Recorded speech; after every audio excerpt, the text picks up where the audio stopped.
ہو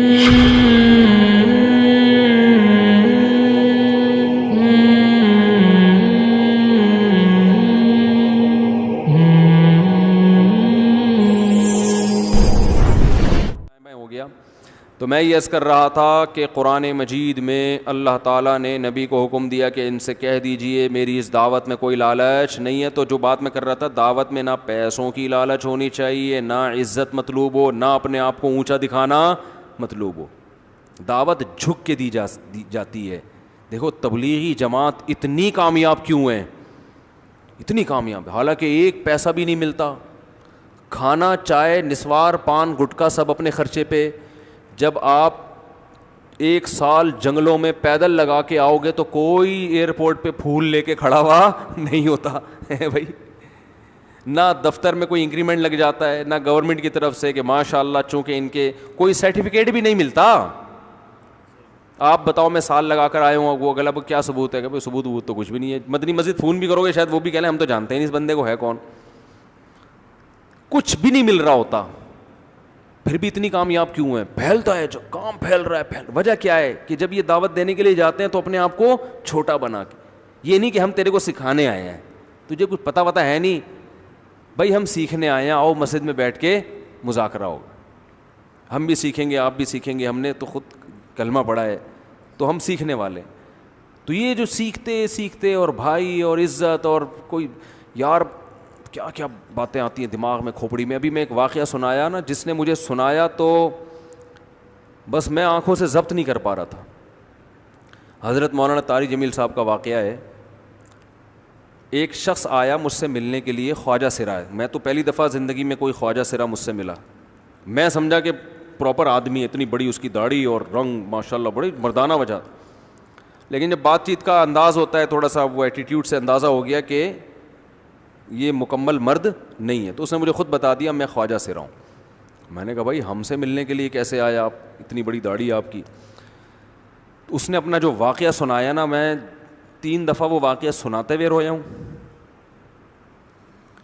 اور جب وہ سنا رہا تھا اس وقت میرے آنکھوں سے آنسو نکل رہے تھے. اس نے یہ ابھی بھی میرا بیان سنتا ہے وہ. اس نے واقعہ سنایا کہ میں جب پیدا ہوا تھا نا تو میں خواجہ سرا تھا. گھر میں ایسا بچہ پیدا ہو جائے والدین کی طرف سے عزت نہیں ملتی. جب 10-12 سال کا ہوا تو نہ بھائی مجھے عزت دے رہا ہے اور نہ میرا والد مجھے عزت دے رہا ہے. میں بھائی کے ساتھ کہتا ہوں مجھے باہر لے کے جاؤ تو وہ کہتے ہیں لوگ میرا مذاق اڑائیں گے تمہیں دیکھ کے. ظاہر ہے اس کی حرکتیں تھوڑی زنانہ لڑکیوں والی حرکتیں ہوتی ہیں. اور والد بھی کہیں محفلوں میں نہیں لے کے جا رہے، ایک مذاق اڑایا جاتا ہے. کہنے ایک دفعہ میں کہیں گزر رہا تھا تو یہ جو ہوتے ہیں نا خواجہ سراؤں کی پوری ایک جماعت تھی، انہوں نے مجھے پہچان لیا، دیکھا اتنا اچھا. اس وقت نہ اس کی داڑھی اور یعنی اس میں خواتین والی ہی علامتیں تھیں زیادہ. تو انہوں نے مجھے کہہ رہے ہیں اتنی عزت دی، کھانا کھلایا اور اپنے گرو کے پاس لے کر گئے. اور گرو نے کہا کہ تم ہمارے ایجنٹ بن جاؤ، ہم تمہیں پھر ڈانس ماس کروائیں گے، آدھے تمہارے آدھے ہمارے، جو بھی اس کا سیٹ. کہہ رہے مجھے پہلی دفعہ کہیں عزت ملی. تو لیکن میرے ابا کو پتہ چل گیا تو ابا نے لا کے طبیعت سے کوٹ دیا، ٹھیک ہے نا، کہ دوبارہ ان میں نہیں بیٹھنا. ٹھیک ہے ہم نے توبہ کر لی بھائی، یہ برے لوگ ہیں، ڈانس ماس اچھی چیز نہیں ہے، ٹھیک ہے. تو اب کیا ہوا، کہتے ہیں کہ پھر جو ہے نا کچھ دنوں میں کہیں کسی سے جھگڑا میرا ہوا کسی بات پہ، تو اس نے انتقام لینے کے لیے شکایت لگا دی ابا کو کہ یہ دوبارہ ان کے پاس گیا. حالانکہ وہ جھوٹی شکایت تھی.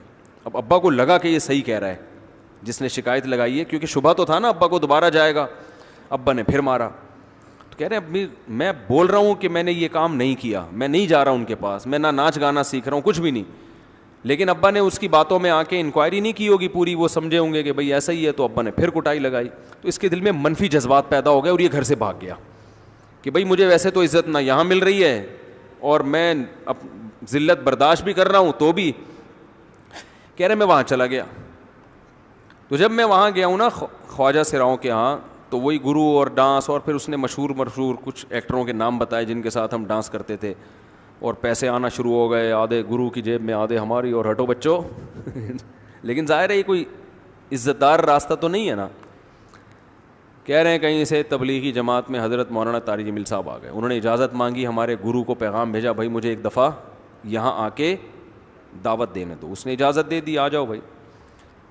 بیان کیا, ان کو سمجھایا بھائی یہ زندگی نہیں ہے, اللہ کی سہ روزے کے لیے بہرحال ترغیب دی. کہہ رہے ہیں میں تیار ہو گیا, باقی لوگ تیار نہیں ہوئے, میں تیار ہو گیا.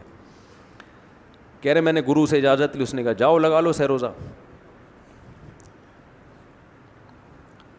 تو کہتا ہے کہ جب میں حضرت کے گھر پہ گیا ہوں نا, تو حضرت پہلے سے دروازہ کھول کے ایسے انہوں نے دونوں بازو پھیلائے ہوئے تھے استقبال کے لیے, پہلے سے کھڑے ہوئے تھے علماء کے ساتھ. کہتے اتنے مشہور آدمی, اتنی بڑی سیلیبریٹی, اور اتنے بڑے بڑے علماء, ان کی پگڑیاں, ان کے اتنا خوبصورت لباس, جو خود عزت دار لوگ ہیں. کہہ رہے ایسے جو ہے نا میرے استقبال کے لیے دونوں بازو پھیلا کر کھڑے ہوئے ہیں, اور ایسے مجھے بیٹا بنا کے نا اپنے سینے سے لگایا کہ تو میرا بیٹا ہے. کہہ رہے خدا کی قسم مجھے زندگی میں پہلی مرتبہ کسی سے پہلی مرتبہ ایسی عزت ملی مجھے کسی سے, اور اس عزت دینے میں مولانا کا کوئی مفاد, بولو بھائی, کچھ بھی, بلکہ ذلت ہوگی نا. لوگ کہتے ہیں خواجہ سرا کو بیٹا بنایا ہوا ہے, اور اس وقت تو اس میں بیچارے میں کچھ زنانہ سی علامتیں بھی تھیں. تو خواجہ سرا کو کیا دے رہے ہیں, عزت دے رہے ہیں. کیا کسی تاجر پہ محنت کرو تو تھوڑا چندہ دے دے گا مدرسے کو, ایسا ہی ہے نا. اور کسی افسر پہ محنت کرو تو تعلقات کیا ہو جائیں گے, جب وہ دین پر آئے گا تو اس سے کیا فائدہ. اس کو تو باپ ایسے ان لوگوں کو ریجیکٹ کر دیتے ہیں, بھائی اپنانے سے. کہہ رہے مجھے یہ اپنا رہے ہیں, ایسے سینے سے لگایا انہوں نے, اور مجھے سہ روزے کی جماعت میں اپنے ساتھ لے کر گئے, کھلاتے تھے, بڑا خیال رکھوایا میرا. کہہ رہے اس کے بعد پھر میں نے گرو سے اجازت لی. وہ گرو چھوڑتے تھوڑی, ان کو پیسے ویسے دیے, جان چھڑائی نا, وہ بھی غلامی کی طرح نکلنا پڑتا ہے. پیسے دیے پتہ نہیں کتنے لاکھ یا کتنے ہزار روپے, وہاں سے پھر نکل کے 4 مہینے اس میں بھی خیال کیا.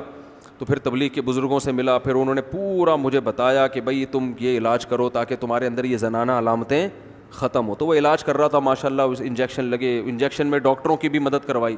یہ ایسی NGO ہے میرے بھائی جس کو کوئی بھی NGO نہیں کہتا, نہ ان کے کوئی اشتہار آ رہے ہیں. کتنے لاکھوں لوگوں کو اس طرح سے یہ لے کر بھی آئے اور ان کے مسائل بھی حل کیے, مگر نہ کوئی ویڈیو بن رہی ہے, نہ کوئی اشتہار آ رہا ہے. یہ تو اس نے خود مجھے بتا دیا نا, اور اس نے کہا ایسے سینکڑوں لوگوں کے ساتھ ہوا ہے. تو اس کی ماشاء اللہ اب داڑھی نکل گئی. اس نے کہا آہستہ آہستہ میں اللہ سے امید ہے کہ مکمل مرد بن جاؤں گا میں. تو یہ ہے وہ دعوت جس میں آپ کا کوئی مفاد بولو نہیں ہے. تو دعوت کے کام میں جب تک اس درجے کا اخلاص نہیں ہوگا, اس وقت تک آپ کی دعوت میں جان پیدا نہیں ہوگی.